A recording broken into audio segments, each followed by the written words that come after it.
Hello and welcome to today's Destination Unknown. I'm your host, Alyssa Hall. Let's get started today on a completely different topic. We've been doing a lot of the Palmistry 101 series. We have a few more to go. It is a 10-part series. But I wanted to take a detour today for the videos to go back to some more of the work that's going to help each of us as a reader, no matter if you're a tarot reader, if you are reading palms, if you are reading ruins, but most specifically, if you are reading for someone else and they come to you and they have their question. So today it's talking about what makes a good question and a bad question. How can you take a bad question, turn it into a good question, and what is a bad question to begin with? So I wanted to address this. My frame of a lot of today's is going to be around tarot reading, but you can apply it to other disciplines like we just said. So, what makes a bad question? One of the first things that will make a question a bad question is the person who's asking it is trying to elicit a desired response or outcome, or maybe even an expected. It might be that they're just resigned to a certain outcome, and therefore they're expecting to see that. And their question would reflect that expectation. So what's an example of that? A bad, and I've got a lot of notes that I'll be referring here to today. So a good question in this, what tries to predict the desired outcome, a good question is what would be the best path for my marriage? Or what would be in the highest good for me and my marriage? But a bad question would be, should I get a divorce? Or when will I be getting a divorce? Which is even more concrete and expecting and predicting an outcome. It may be that they know that it's going to come, but they still need to open up the frame of the question. Like, are you really trying to garner information about yourself as an individual or how to improve your relationship that you're in? What's the expectations, results? What are you trying to get at ultimately with this reading? And that leads me then to the next one, which is sometimes people, they don't have something specific that they're being read for. So they don't have an agenda that they're trying to push onto their reading and starting with their question. They're actually the opposite. They're too vague. So they're so vague about their question and about their sitting and what they're trying to do that it's very nebulous. It can be hard to get a very good reading or something that feels on target because you were too vague as you started the entire process. So what would be an example of that? A lot of times it's not uncommon, even for myself when I read for myself, maybe I don't have a specific issue that I want to be read, maybe relationship or work or anything in particular. Maybe I really want to just have a reading. Tune in is a word that people will use, myself included. Like, what do I need to be aware of right now? I feel like I need a reading, but I don't have anything in particular that I want to be read for. That can absolutely happen for you. So, if you are in that kind of situation, it's up to you as the reader to help your sitter begin to focus the spread. So, sometimes you may not need to have a specific reading question, it's the spread that's going to give you some of the structure that you're looking for. So, I'll give you an example. One bad question would be, what's going on in my life right now? Or just what's going on? What do I need to be aware of? That's bad. That's too vague. So if you have a vague question like that, you can simply say, what do I need to know most about? And maybe it's your relationship or maybe it's not. So maybe, what do I need to know most or be most aware of in this time? That would be a question. What should I pay attention to? And then the spread itself will help give clarifiers as to what you're looking at. So you can say, my view, their view, and an objective view. If it's a relationship question, like what's going on in my relationship, my view of the relationship, my partner's view of the relationship, and a more objective view or an outside universal or tarot's point of view. If you don't have a specific, like maybe it's not about a relationship, I just don't have anything in particular, I just want a reading. You can begin to couch it into a chronological reading, literally just past, present, future. And you'll notice I'm using a lot of 3-card examples for my spreads. That's my fallback. I love a 3-card reading. I think a 3-card, 3 to 5 is kind of where 95% of my readings fall. Every now and then they'll get a little bit longer if I'm sitting with someone for a longer time frame than normal. But most often a 3-card reading is great, which is why you hear me giving 3 examples for these spreads for their clarifiers. So past, present, future, if you just want to do a straight up chronological reading. What's leaving my situation, what's sticking around, what's coming next. That's another form of doing just a very vague reading, but getting information on various fronts. So it may begin to talk about your relationship and what's leaving the situation, but focusing on what's maintaining is your job. Things are going well there. What's coming in next, something that you may need to focus on with your kids. You never know. So that would be an example of a vague question, but a good spread to help you with a vague question. One more example that I wrote down was situation, advice, and outcome. That's really helpful. So if somebody they kind of know they want to be read about their work situation. I don't really know what's going on at my work. I might be up for a promotion maybe, but I don't know what really is going on.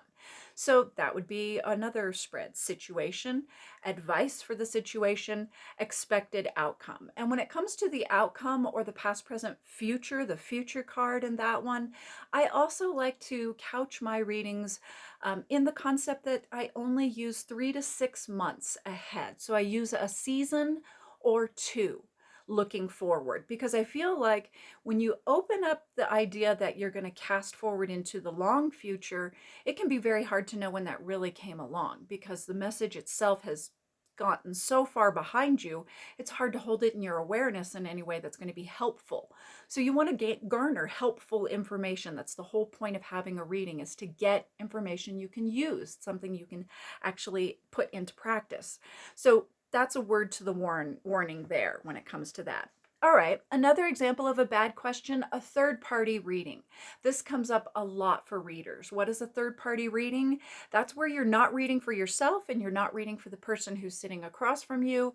You guys are sitting down together to read about someone else.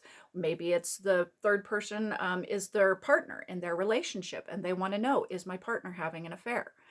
That's a very common example. And you'll notice a lot of the examples I use today are relationship based. Relationships really do make up a lot of what people come to the cards for. It just happens that way. So is my spouse cheating is an example of a bad question. Perhaps if you don't want to do third-party readings. Maybe a third-party reading for you is no big deal. You don't mind. It doesn't, some people say it's spying. Like, why would it be a bad thing then? Some people say it's unethical. So there are certain readers who just simply will not read outside you or me, our situation, and how much your situation will involve your partner. That'll come up on its own. But actually spying on your partner to find out what's going on, or if they're trying to get a divorce or drawing up papers or things like that, that's not necessarily for ethical reasons, maybe what you want to do. All right, so a couple more examples I have for you today for bad questions that will come up, and can you read for them or not? Or maybe it's just something you need to think about, like that last example. Health questions. This is something that I myself and many other readers are a no-go on. They will not read on your health. So if you come to them and ask them, should I get this surgery? They will not read about whether or not you should get a surgery. That is a medical issue that is left in the hands of medical professionals. The end. That is where I kind of pretty much always draw the line. The gray area for me will be a fertility issue. Sometimes people will come forward, it's health related, but they want to know, what can I do to best prepare myself or to try to invite a child or a pregnancy into my life? What can I do to be prepared for it? What's blocking me from this? I've had no success or certain failures, whatever. Those are very, very, you can even hear my voice. I get choked up when I even think about those kinds of readings, because they're so emotionally deep. They're so emotionally laden. And it's so intricately and intrinsically involved in their personal health both their mental health and their physical health. This is a very, very gray area for readers. I myself will not do it. Fertility being the only one that maybe, it depends on, do I know this person or is this a complete stranger? If it's a complete stranger, I won't. That's my bird, Julie. She's agreeing with me on this one. Let's hope she settles down. Okay, so Julie's here to tell you about the very last example, and that's another very emotional one. And that's one about death. So sometimes people will ask you, I've had it come up more than once. People will ask a question about death, and more particularly, maybe if someone else is going to die or is about to die, if they're in a bad circumstance or have had an injury or a grievous accident, or they're asking about themselves. When will I die? How will I die? Those kind of more specific questions, trying to tune into their future and what that future holds. That is probably the biggest question that we face as mankind, I think. Well, how will I die? When will I die? And what will happen after I do? Because we know it's coming. And I think that turning to metaphysical realms like the cards is something that people will want to do because they look for advice in these other places for a reason. And that's something we've talked about before on this channel, more for the aspirants in the video series, with the idea that you're taking this information and you're applying it for others. How you affect that other person, their mental health, and what they're thinking about doing after the reading is over is out of your hands.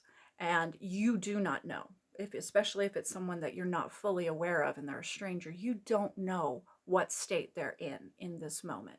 You don't know what diagnosis they might have just been given, and that now they're asking you to somehow confirm or deny using your cards. This is a deep, deep area. So I'm going to share here. This is getting to be a bit longer at the end of this one, but I'd like to share 2 stories if you'd like to listen that are specific to this issue in reading, because I've had to deal with it twice in my career as a reader.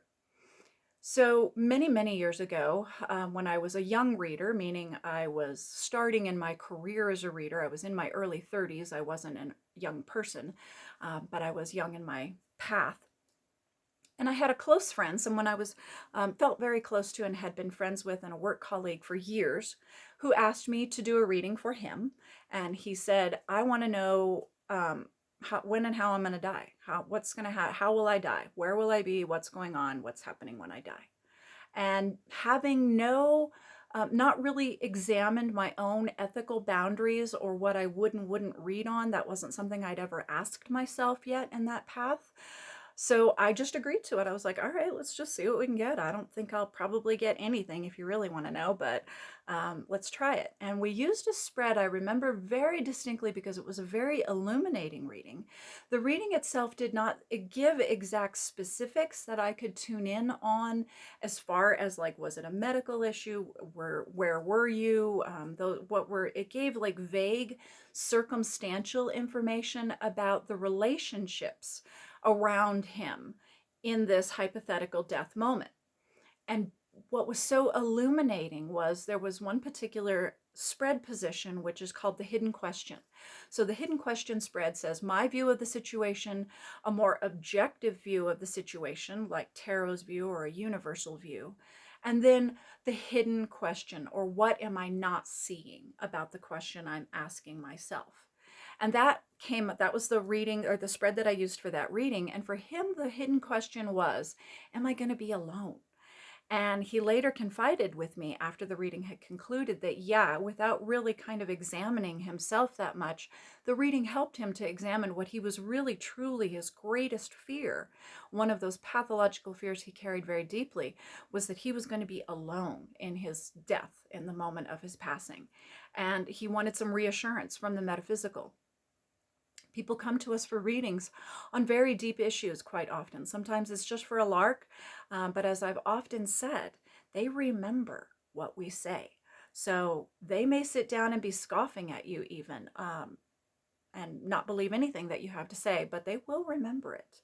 Even if it's just to try to prove you wrong, they will remember what you say.